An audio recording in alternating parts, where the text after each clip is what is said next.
कि इनका बेटा विदेश पढ़ने के लिए गया है, मामा का।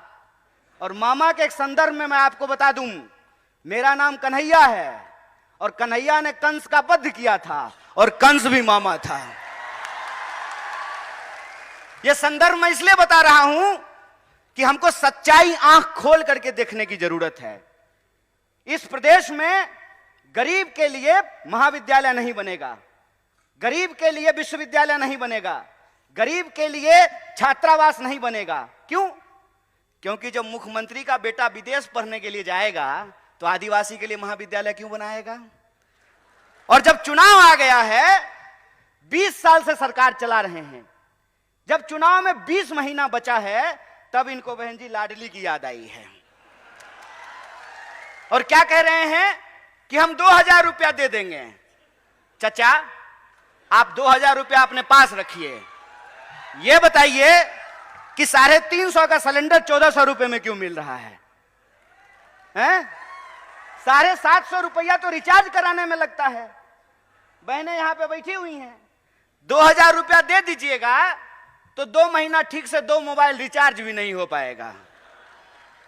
ठगते हैं, ठग रहे हैं हमको। आपका खेल हम समझ रहे हैं, आपका खेल हम समझ रहे हैं कि आप हमारे आंख में धूल झोंक करके हमारी संपत्ति, हमारा रिसोर्स हमसे छीन रहे हैं। और जब हम अपने जल जंगल जमीन की बात करते हैं तो ये हमारे ऊपर तरह तरह का आरोप लगाते हैं। कहते हैं जल जंगल जमीन की बात करने वाले लोग अर्बन नक्सल होते हैं। हाय रे गृह मंत्री, बड़ी दया आती है आप पे। 2 बार की सरकार है इनकी, 20 साल से मध्य प्रदेश में सरकार चला रहे हैं। और मेरे पिताजी मुख्यमंत्री नहीं थे, ना प्रधानमंत्री थे। मैं एक साधारण परिवार का लड़का हूं, लेकिन मेरे पास महात्मा गांधी की तरह, बिरसा मुंडा की तरह, शहीद आजम भगत सिंह की तरह, डॉक्टर बाबा साहब भीमराव अंबेडकर की तरह सच की ताकत है। इस बात को याद रखिएगा। अरे पूरी ताकत लगा लीजिए, आप हमारी सच्चाई को नहीं बदल सकते हैं। हम सत्य के लिए लड़ रहे हैं, हम अपने लोकतांत्रिक अधिकार के लिए लड़ रहे हैं। और लोकतंत्र का क्या मतलब होता है? लोकतंत्र का मतलब यह होता है कि जैसे मुख्यमंत्री के बेटा का वोट एक होता है, उसी तरह से आदिवासी के बच्चा का भी वोट एक होता है। अगर मुख्यमंत्री के पास पैसा है, वो अपने बच्चे को विदेश भेज सकता है, तो हम भी इस देश में टैक्स देते हैं। हमारे बच्चों के लिए भी अच्छी शिक्षा की व्यवस्था होना चाहिए, अच्छा अस्पताल होना चाहिए, अच्छी सड़कें होनी चाहिए, महिलाओं की सुरक्षा होनी चाहिए। यह हमारा हक है। और जब हम अपना हक मांगते हैं तो हमारी बात को गुमराह करने की कोशिश करते हैं, लेकिन हम गुमराह होने वाले नहीं हैं। इनका खेल हम समझते हैं। हम आपके टैक्स के पैसे से हमने पीएचडी की है, हमने आपका नमक खाया है। और हम नमक हराम नहीं हैं, हम नमक हलाल हैं। और हम आपके साथ यह नमक का वादा करते हैं क्योंकि हम महात्मा गांधी की पार्टी से हैं। और महात्मा गांधी ने नमक का आंदोलन कराया था और अंग्रेजों को धूल चटाया था। इस बात को हम इनको याद दिलाना चाहते हैं। अगर हम इस देश को अंग्रेजों से मुक्ति दिला सकते हैं तो अंग्रेजों की चापलूसी करने वालों से भी मुक्ति दिला सकते हैं। हमारे स्कूलों को बंद करके, हमारे छात्रावासों को बंद करके, तरह तरह का भर्ती घोटाला करके, घोटाला खत्म ही नहीं हो रहा है। रोज नया घोटाला पैदा हो जाता है। अभी जो नया घोटाला आया है उसका नाम है पटवारी घोटाला।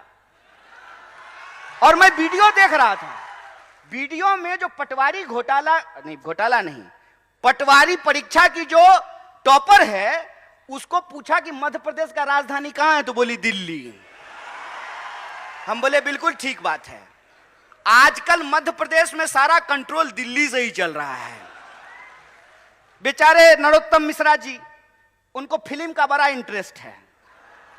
अक्सर दीपिका पादुकोण को देखते रहते हैं कि दीपिका पादुकोण क्या पहनी है। अरे राज्य चला लो यार, गृह मंत्री हो, तुम्हारे राज्य में सबसे ज्यादा महिलाओं के खिलाफ अत्याचार हो रहे हैं, सबसे ज्यादा आदिवासियों के खिलाफ अत्याचार हो रहे हैं। राज्य समल में नहीं रहा है। कहते हैं ना, घर में नहीं दाने, अम्मा चली भुनाने। पहले अपना राज्य तो चला लीजिए। आए दिन घोटाले होते रहते हैं और पूरा कंट्रोल। पहले इनको मुख्यमंत्री बनने का मन था, मुझे भी सूत्रों से पता चला है। क्या क्या जी साहब, मीडिया के लोग यहां बैठे हुए हैं, बोलिए ना, डरिए मत। अरे लोकतंत्र है, सबको बोलने का हक है। अरे हम लोग तो एक नारा लगाते हैं, जगह है कितनी जेल में तेरे, देख लिया है देखेंगे। कितने लोगों को जेल में डाल देंगे। सच बोलिए, सच की ताकत होती है। पहले इनको कहा कि ऐसे ही उल जलूल बात किया करो, सोशल मीडिया पे पॉपुलर हो जाओगे। और जैसे पटवारी की परीक्षा की टॉपर को मध्य प्रदेश की राजधानी दिल्ली लगती है, इनको भी सत्ता का केंद्र आजकल दिल्ली लगता है। और जब चुनाव आता है तो दिल्ली इंदौर में घूमना शुरू कर देता है। आजकल दिल्ली इंदौर घूम रहा है। तो जब आ ही गए हैं नेकी और पूछ पूछ, तो इनसे पूछ लेना चाहिए कि क्यों घोटाले पे घोटाले हो रहे हैं, क्यों आदिवासियों के खिलाफ अत्याचार हो रहे हैं, क्यों महिलाओं के खिलाफ अत्याचार हो रहे हैं, क्यों आपके द्वारा किए गए एक भी वादे पूरे नहीं किए गए हैं।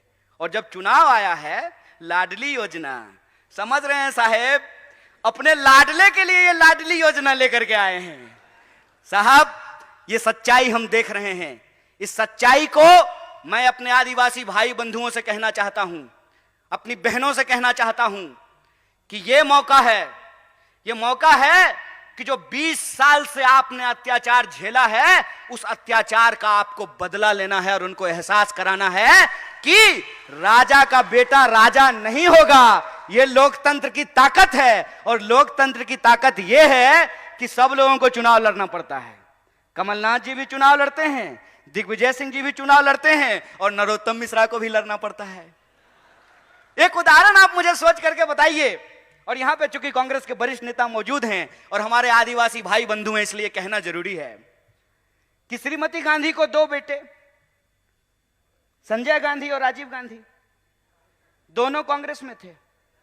बाद में संजय गांधी जी की पत्नी बीजेपी में चली गई, चुनाव लड़ी, चुनाव जीती। राजीव गांधी जी की पत्नी भी चुनाव लड़ी, चुनाव जीती। तो बीजेपी में लोकतंत्र कैसे है और कांग्रेस में राजतंत्र कैसे है? वहां जो बहू चुनाव जीती तो वो लोकतंत्र है, और श्रीमती गांधी के यहां जो बहू चुनाव जीते तो यह राजतंत्र है। हाय रे बेईमान, बेशर्मी देखे हो, बेशर्मी। अरे वे कांग्रेस पार्टी ही है जिस पार्टी ने इस देश में जमहूरियत को स्थापित किया है। और यह जमहूरियत की ताकत है कि राहुल गांधी जब अमेठी से चुनाव जीतते हैं तो इनके नजर में वो राजतंत्र है, और वो मैडम जो है, सास जो कभी बहू थी, है ना, वो जब अमेठी से चुनाव लड़ी है तो लोकतंत्र है। हाय रे चोरी। मैं तो यही कहता हूं कि अगर इस देश में पंडित जवाहरलाल नेहरू नहीं होते ना, तो नरेंद्र मोदी भी देश के प्रधानमंत्री नहीं हो पाते। अगर इस देश में गांधी नहीं होते, इस देश में अगर भगत सिंह नहीं होते, इस देश में अगर बिरसा मुंडा नहीं होते, इस देश में अगर डॉक्टर बाबा साहब भीमराव अंबेडकर नहीं होते, तो एक आंगनबाड़ी का बेटा खड़ा होकर के 2 मुख्यमंत्री के सामने भाषण नहीं दे रहा होता। हमसे जुड़े रहने के लिए हमारे YouTube चैनल को सब्सक्राइब करें और नई वीडियो की नोटिफिकेशन के लिए बेल आइकॉन को दबाएं। अगर आप ये वीडियो Facebook पर देख रहे हैं तो लाइक जरूर करें और ज्यादा से ज्यादा शेयर करें। धन्यवाद।